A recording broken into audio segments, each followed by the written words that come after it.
Media के तमाम मित्रों का स्वागत करता हूं। देखिए, कुछ समय से आप देख रहे थे, लगातार पर भी खबरें चल रही थी कि किस तरीके से 4 गुना दाम पर जो है वो पुलिस के इक्विपमेंट्स की खरीद हुई और तमाम तरह की चीजें और पूरे मामले को दबाने की कोशिश की गई। लेकिन जो अब हमें जानकारियां मिल रही हैं, ये बहुत चौंकाने वाली जानकारी है और बहुत स्तब्ध करने वाली है और इस पूरे प्रदेश के लिए बहुत खतरनाक संकेत है। किस तरीके से हेमंत सरकार ने एक प्रमुख संवैधानिक संस्था की सुरक्षा के साथ कॉम्प्रोमाइज किया है। एक प्रमुख संवैधानिक संस्था, लेजिस्लेचर, एग्जीक्यूटिव, जुडिशरी, ये 3 संस्थाएं होती हैं। उसमें से एक प्रमुख संस्था है हमारी जुडिशरी। झारखंड हाई कोर्ट की सिक्योरिटी के साथ हेमंत सोरेन सरकार ने जो इक्विपमेंट्स खरीदे हैं उसमें किस तरीके का कॉम्प्रोमाइज हुआ है, ये उनकी ही इंटरनल रिपोर्ट बोलती है, ये हम नहीं कह रहे हैं। अब आप बताएं कि जिस तरीके का खिलवाड़ लगातार होता रहा है, जिस तरीके का सब चीज में घोटाला होता रहा है सरकार में, हमें लगा था कम से कम सुरक्षा के साथ ये सरकार कॉम्प्रोमाइज नहीं करेगी, क्योंकि सुरक्षा अभी देश के एजेंडे में सबसे बड़ा विषय है। देखिए, हमेशा ऑडिट होता है, ऑडिट में ये पाया गया कि झारखंड हाई कोर्ट के जो सिक्योरिटी सिस्टम्स लगे हैं, जो मेटल डिटेक्टर्स हैं, जो हाई एक्सप्लोसिव डिटेक्टर्स हैं, उनको भी अपग्रेड करना चाहिए। बिना टेंडर के उस समय खरीद लिया गया। उच्च न्यायालय के लिए स्पेसिफिक कुछ उपकरणों को, उन उपकरणों के लिए इसमें बताऊंगा आपको, बिना टेंडर का खरीदा गया और जब खरीदने के बाद इसकी जांच हुई। अब आप सोचे, लोग खरीदने से पहले अमूमन उसके स्पेसिफिकेशन है उसको ट्राई करके सब जांच कर लेते हैं, लेकिन हाई कोर्ट के लिए खरीदा गया। ये तमाम उपकरण जो थे, इसकी जून में जांच हुई और इसकी जांच किसने की? पुलिस के द्वारा नियुक्त स्पेशल ब्रांच के एक हाई पावर कमेटी ने, जिसकी चेयरपर्सन थे डीआईजी स्पेशल ब्रांच। उस कमेटी ने जो रिपोर्ट दिया है वो बहुत चौंकाने वाला है और साफ दिखाता है कि यह सरकार कहीं ना कहीं उच्च न्यायालय की सुरक्षा से खिलवाड़ कर रही है। अब आप देखिए, ये रिपोर्ट जो है ये 18 जून 2024 का है। इस रिपोर्ट में कहा गया कि जो उच्च न्यायालय के लिए खरीदा गया उपकरण है सुरक्षा से संबंधित, उसमें deep search mine metal detector है, जिसका काम होता है जमीन के अंदर अगर कोई डेटोनेटर छिपा कर रखता है उसको डिटेक्ट करना। उसके बारे में लिखा गया कि ये फॉल्स डिटेक्ट कर रहा था और ये आईडी बॉम्ब को डिटेक्ट करने में असक्षम है। यानी उच्च न्यायालय के लिए जिस deep search mine metal detector को खरीदा गया था, उसको स्पेशल ब्रांच की ही टेक्निकल टीम ने कह दिया ये बेकार है, ये डिटेक्ट नहीं कर पाता आईडी बॉम्ब। बात यही नहीं खत्म होती। उसी रिपोर्ट में आगे लिखा है अंडर व्हीकल सर्च मिरर। आप अक्सर जाते होंगे तो देखते होंगे शीशा लगाकर, वो आपके गाड़ी के अंदर क्या है उसको वो चेक करते हैं।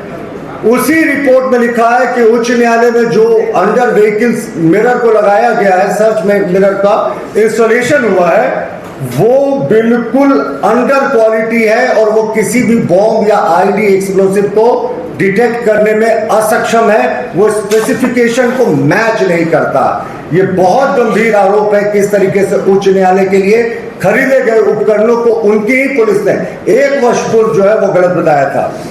इसके अतिरिक्त आप देखें कि एक्सप्लोसिव वेपर डिटेक्टर होता है, वो भी उच्च न्यायालय के लिए खरीदा गया था। इसमें आप देखें टीएनटी, पीईटीएन, हाई एक्सप्लोसिव्स को डिटेक्ट किया जाता है, ये भी उच्च न्यायालय के लिए खरीदा गया था। इसके भी रिपोर्ट में पाया गया कि ये जो उपकरण है कुछ भी डिटेक्ट नहीं कर पा रहा है। अब आप सोचे, उच्च न्यायालय की सुरक्षा के साथ इस सरकार ने कैसे कॉम्प्रोमाइज किया। सरकार ने खुद पाया कि अब जो उच्च न्यायालय में पहले से लगे इक्विपमेंट से आउटडेटेड हो गए, नए खरीदने चाहिए। बिना टेंडर का खरीद लिया, कहा कि साहब इसी वर्ष में खरीदा गया है इसलिए इसी दर पर हम खरीदते हैं। यह भी आपत्तिजनक है क्योंकि दरें तो महीने दर महीने बदलते रहती हैं। लेकिन उसके बाद जब ये टेस्ट हुआ, स्पेशल ब्रांच की टीम ने टेस्ट किया, तो जून 18, 2024 के लिखे पत्र में ही ये स्पष्ट हो गया कि ये सब फेल कर चुका है। तो ये सरकार कहीं ना कहीं हाई कोर्ट की सिक्योरिटी के साथ कॉम्प्रोमाइज करे।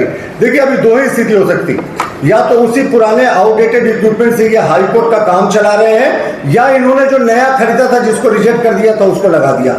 दोनों केसेस में उच्च न्यायालय के माननीय मुख्य न्यायाधीश, माननीय न्यायाधीशगण, माननीय विद्वान अधिवक्तागण और जो आम लोग वहां जाते हैं, सबकी सुरक्षा पर एक बड़ा प्रश्न चिन्ह लग गया। हम सरकार से मांग करते हैं कि अविलंब हमारे प्रेस कॉन्फ्रेंस का खत्म होने का इंतजार नहीं करे, कल अखबार में छपने का इंतजार नहीं करे। उच्च न्यायालय की सुरक्षा सर्वोच्च प्राथमिकता है।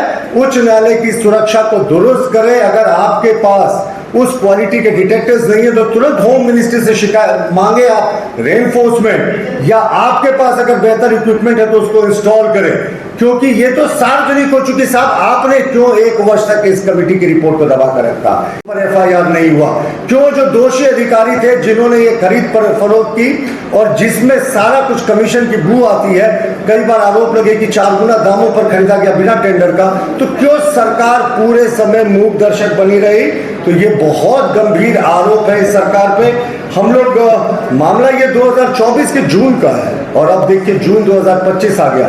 जून 2024 में ही कमेटी ने इस बात को स्पष्ट कर दिया था कि ये जो उच्च न्यायालय के लिए खरीद हुई है, ये 3 बड़े चीजों की, deep search mine metal detector under standard जिसको पाया गया था, और जिसके अतिरिक्त आप देखेंगे अंडर व्हीकल सर्च मिरर और एक्सप्लोसिव वेपर डिटेक्टर, ये तीनों को अंडर स्टैंडर्ड माना गया था और कहा गया था ये कुछ डिटेक्ट नहीं कर पा रहा। तो अब कहीं ना कहीं, तो मैं फिर से रिपीट कर रहा हूं, माननीय न्यायाधीशों के, मुख्य न्यायाधीश, विद्वान वकीलों के और जो तमाम लोग जाते हैं वहां, सबके आम लोगों की जान को आप कहीं ना कहीं खतरे में डाल रहे हैं। मुख्यमंत्री जी, इंतजार मत कीजिए, तुरंत अभी के अभी उच्च न्यायालय की सुरक्षा को दुरुस्त करें। अगर आपने अभी भी पुराने इक्विपमेंट को लगा कर रखा है, क्योंकि नया टेंडर तभी होता है जब पुराना इक्विपमेंट आपको लगता है आउटडेटेड हो जाता है। जेलों में देखिए 2G जैमर अभी भी लगे हुए हैं, तो आप तुरंत अपडेट कीजिए इन इक्विपमेंट्स को, इंतजार मत कीजिए, केंद्रीय गृह मंत्रालय से मदद लीजिए। लेकिन ये सरकार क्या कर रही है साहब? जून 2024 में जब ये सार्वजनिक हो गया था कि उच्च न्यायालय के लिए और स्पेसिफिकली उच्च न्यायालय के लिए ये सारे इक्विपमेंट्स खरीदे गए थे कि ये इक्विपमेंट्स 3rd ग्रेड के हैं, 2nd ग्रेड के भी कहना नहीं होगा। अब कोई आईडी बॉम्ब नहीं डिटेक्ट कर पा रहा, कोई जो माइंस अंदर गाड़ा हुआ है वो डिटेक्ट नहीं कर पा रहा है, या जो शीशा से आपको बॉम्ब अगर गाड़ी के भीतर को लगा कर जा रहा है वो डिटेक्ट नहीं कर पा रहा। और ये पुलिस की इंटरनल रिपोर्ट कह रही है उच्च न्यायालय के लिए। तो इसके आगे क्या बचता है? मुख्यमंत्री जी, राजधर्म निभाइए, जो दोषी अधिकारी है उन पर कड़ी कार्रवाई कीजिए, उस संबंधित एजेंसी पर भी कड़ी कानूनी कार्रवाई कीजिए, और सबसे महत्वपूर्ण हमारा मानना है उच्च न्यायालय की सुरक्षा को अभी के अभी दुरुस्त कीजिए, क्योंकि अब तो ये बात सार्वजनिक हो रही है और ये तो आपको पता था। सरकार में आप कह नहीं सकते कि इग्नोरेंस इज एनी एक्सक्यूज। जून 2024 में जब कमेटी सारी चीजों को रिजेक्ट कर चुकी थी, और या तो पुराने आउटडेटेड चीजों से काम चला रहे हैं या आपने वही रिजेक्टेड और रिजेक्टेड चीजों को लगा दिया, दोनों सूरत में बहुत गंभीर मामला है। और हम मांग करते हैं सरकार से कि उच्च न्यायालय के सुरक्षा के साथ किसी तरीके का कॉम्प्रोमाइज नहीं किया जाए। देखिए, अभी भी देश में जो सुरक्षा एक बड़ा मुद्दा है, हाई सिक्योरिटी जोन से, और ऐसे भी न्यायालयों में बहुत, जमशेदपुर की बात करें, देवघर की बात करें, हजारीबाग की बात करें, गन शूट आउट हो चुके हैं। तो अब तो उच्च न्यायालय में इस तरह की चीजें सामने आ रही हैं, तो अब क्या बचता है मुख्यमंत्री जी? तो हमारी चौथी बार हम मांग दोहरा रहे हैं, अभी के अभी उच्च न्यायालय की सुरक्षा को दुरुस्त कर किया जाए, क्योंकि कोई कॉम्प्रोमाइज नहीं होना चाहिए। जुडिशरी को निर्भीक होकर काम करना चाहिए। लेकिन यहां तो आपने वहां भी घोटाला कर दिया, जब आपकी टेंडर कमेटी ने 1 वर्ष पूर्व कह दिया था कि ये सारे इक्विपमेंट घटिया है, तो अभी तक क्यों कार्रवाई नहीं हुई? धन्यवाद। और इसकी जांच जून 2024 में इसकी रिपोर्ट भेजी गई थी 18 जून को, और 1 वर्ष से कुछ नहीं हुआ। या तो देखिए, मेरा सबसे महत्वपूर्ण प्रश्न है कि या तो उसी पुराने आउटडेटेड इक्विपमेंट से सरकार काम चला रही है, क्योंकि नया टेंडर कब होता है? जब वो पुराना आउटडेटेड इक्विपमेंट कोई काम का नहीं होता, वो नए टेक्नोलॉजी के मेटल जो एक्सप्लोसिव उनको डिटेक्ट नहीं कर पाता। तो या तो पुराने वाले से काम चला रहे, या तो आपने ये रिजेक्टेड जो माल था उसको सप्लाई कर दिया। दोनों सूरत में उच्च न्यायालय की सुरक्षा पर कहीं ना कहीं बड़ा प्रश्न खड़ा कर दिया। तुरंत के तुरंत अभी के अभी मुख्यमंत्री जी इस पर कार्रवाई करें। 2024 मैंने बताया था ना आपको, ये पुलिस स्पेशल ब्रांच की जांच कमेटी थी जिसकी अध्यक्ष